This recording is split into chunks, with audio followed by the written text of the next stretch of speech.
Ada beberapa pernyataannya Seneca yang menurut saya penting kita renungkan tentang kehidupan. Yang pertama, beliau bilang begini, kadang-kadang hanya untuk hidup kita memerlukan keberanian.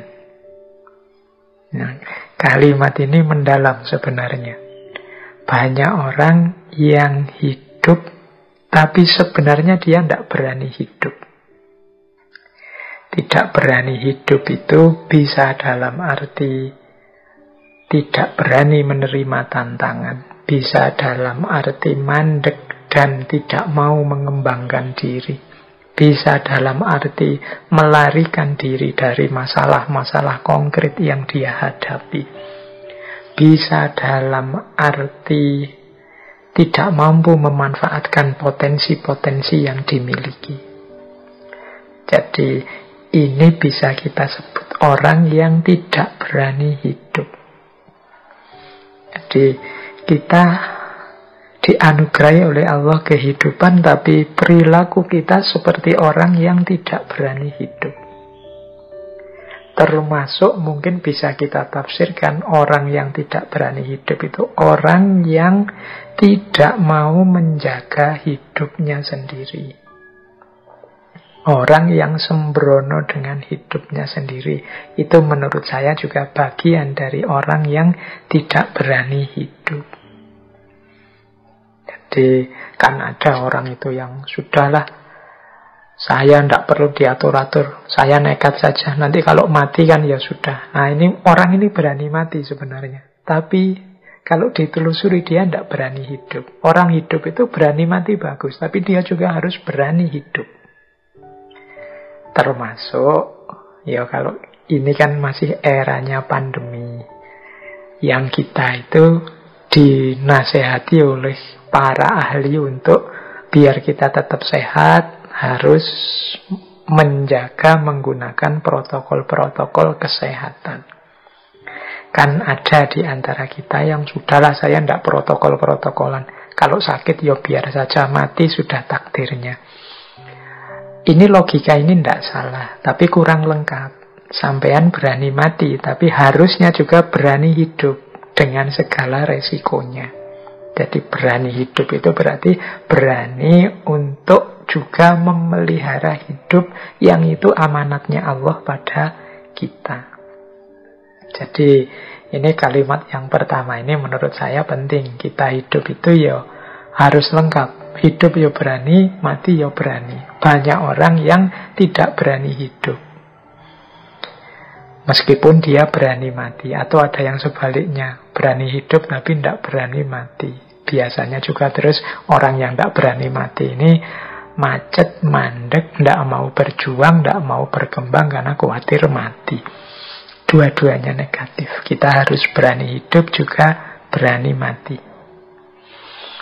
Nah, kemudian itu pandangannya Seneca yang pertama tentang kehidupan.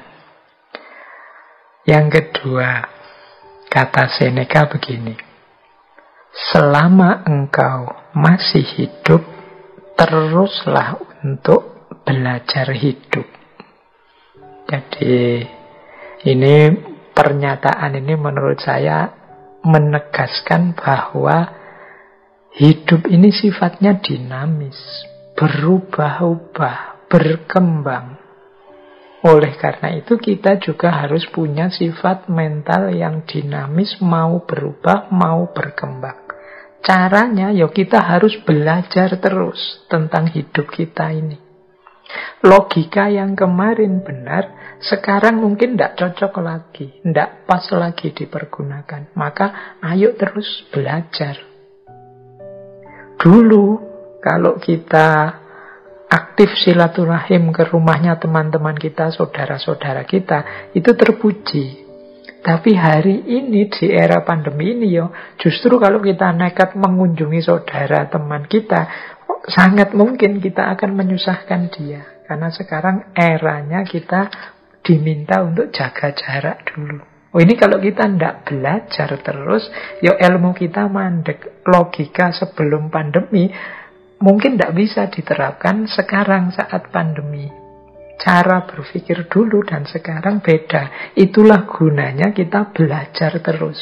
Sehingga kata Seneca, selama engkau masih hidup, teruslah belajar. Jadi ini pandangannya Seneca yang kedua.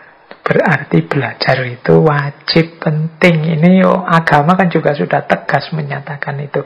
Belajar terus, jangan berhenti. Maka kita istiqomahi antara lain ngaji filsafat ini. Jadi itu nasihatnya yang kedua. Jadi hiduplah dengan berani. Yang kedua, terus belajar, jangan berhenti. Karena kehidupan ini sifatnya dinamis, berubah. Kalian harus pinter mengadaptasi situasi-situasi yang kalian hadapi. Ya termasuk ngaji, materi-materi ngaji ini kan kalian harusnya cerdas menghadapi.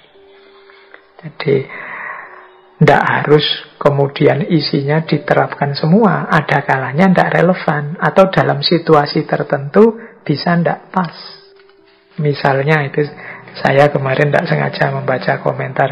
Jadi ada yang memotong ngaji filsafat yang tentang keutamaan bangun pagi. Nah, ya terus ada yang ngeritik, Pak, gimana saya bisa bangun pagi? Wong saya kerjanya malam hari. Saya tidak tahu, mungkin jadi satpam apa jadi apa yang shiftnya malam. Jadi justru pagi itu mulai kerja.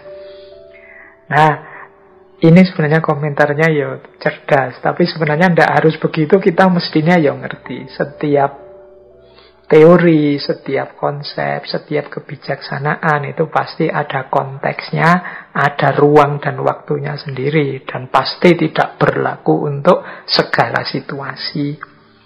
Kalau mungkin kita sedang sakit atau kebetulan habis melekan nonton bal-balan sampai pagi tidak tidur, pagi baru mulai tidur, ya nasihat untuk bangun pagi tadi ya jadinya tidak relevan. Dan teman-teman mestinya ya bisa belajar ini. Justru akan lucu kalau tiba-tiba diterapkan saja di segala situasi tanpa kecuali. Ya nanti kita akan susah sendiri. Jadi ini tidak bisa kemudian disebut, wah tidak konsisten Mbak. Tadi bilangnya harus bangun pagi, sekarang boleh tidak bangun pagi.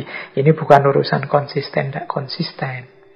Jadi pandangan bangun pagi utama dan mulia itu umumnya dalam kondisi normal.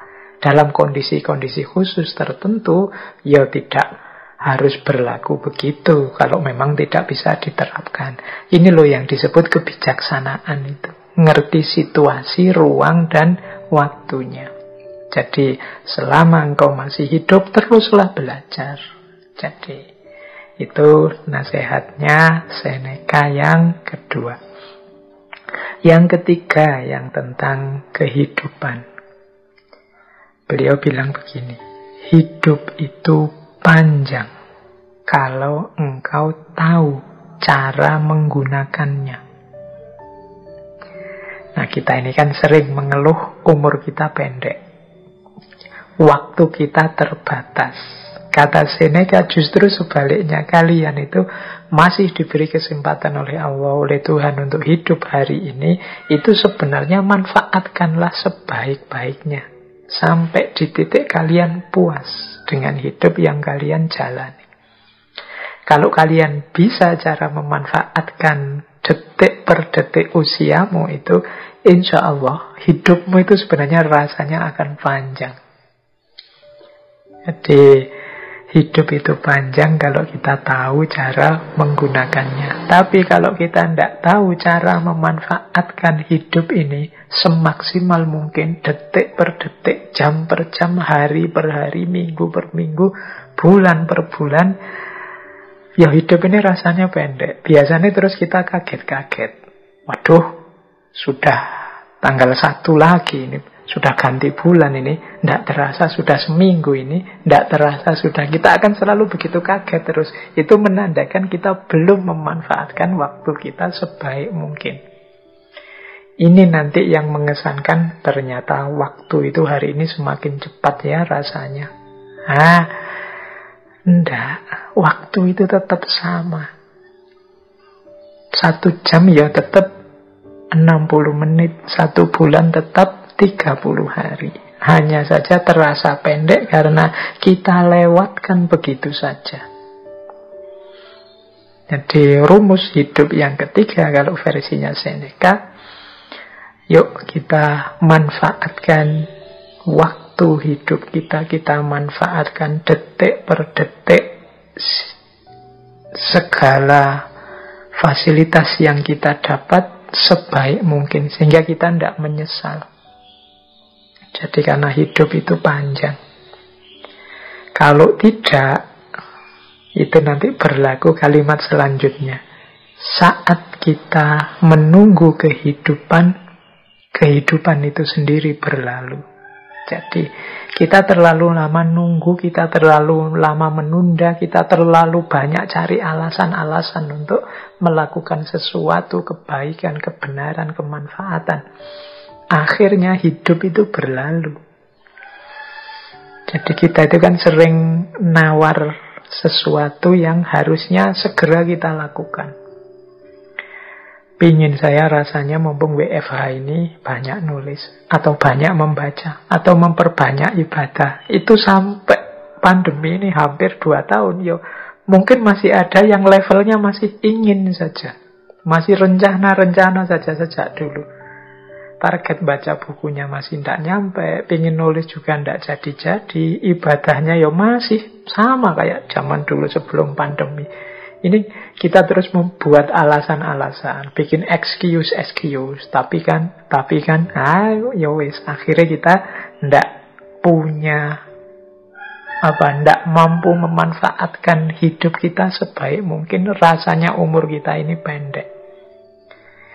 Jadi saya lupa itu pernah di salah satu kitab itu disebut ciri-cirinya akhir zaman itu waktu terasa semakin pendek. Waktu terasa semakin pendek itu bisa nama lain dari kita yang semakin tidak mampu menggunakan waktu secara bermanfaat. Wong kita kalau pegang HP itu, sekali pegang itu bisa jam-jaman kan, buka ini, buka itu, lihat video ini, video itu, lihat, terus loh tiba-tiba sudah sore, wah tiba-tiba sudah malam, tiba-tiba sudah waktunya tidur, terus begitu umur kita tambah. Baik, jadi itu rumus selanjutnya. Saat kita menunggu kehidupan, kehidupan itu sendiri kemudian berlalu. Kita kehilangan momen, kita kehilangan kesempatan. Yang terakhir, ini pesannya Seneca tentang kehidupan. Sebagaimana dongeng, demikian pula kehidupan. Yang penting bukan panjangnya, namun baiknya. Jadi ini pesan untuk kita. Hidup ini jangan hanya fokus pada panjang pendeknya, tapi juga kualitas isinya. Tidak ada gunanya umur kita sangat panjang, tapi isinya bobrok, rusak, salah, dosa, sehingga eman-eman umur panjang itu semakin panjang umur, ya ekuivalen dengan semakin banyak dosa. Jadi panjang pendek itu tidak penting, yang penting kualitasnya, baik atau buruknya. Itulah kunci dari hidup. Jadi kita dapat beberapa pelajaran dari Seneca tentang kehidupan. Yang pertama, mari hidup dengan berani. Mari terus belajar. Kemudian mari kita manfaatkan, gunakan hidup kita sebaik mungkin. Semoga kehidupan kita adalah hidup yang berkualitas, yang nantinya tidak kita sesali. Kita puas dengan hidup kita, kita lega dengan hidup kita karena sudah kita perjuangkan semaksimal mungkin sesuai yang kita tahu dan kita mampu.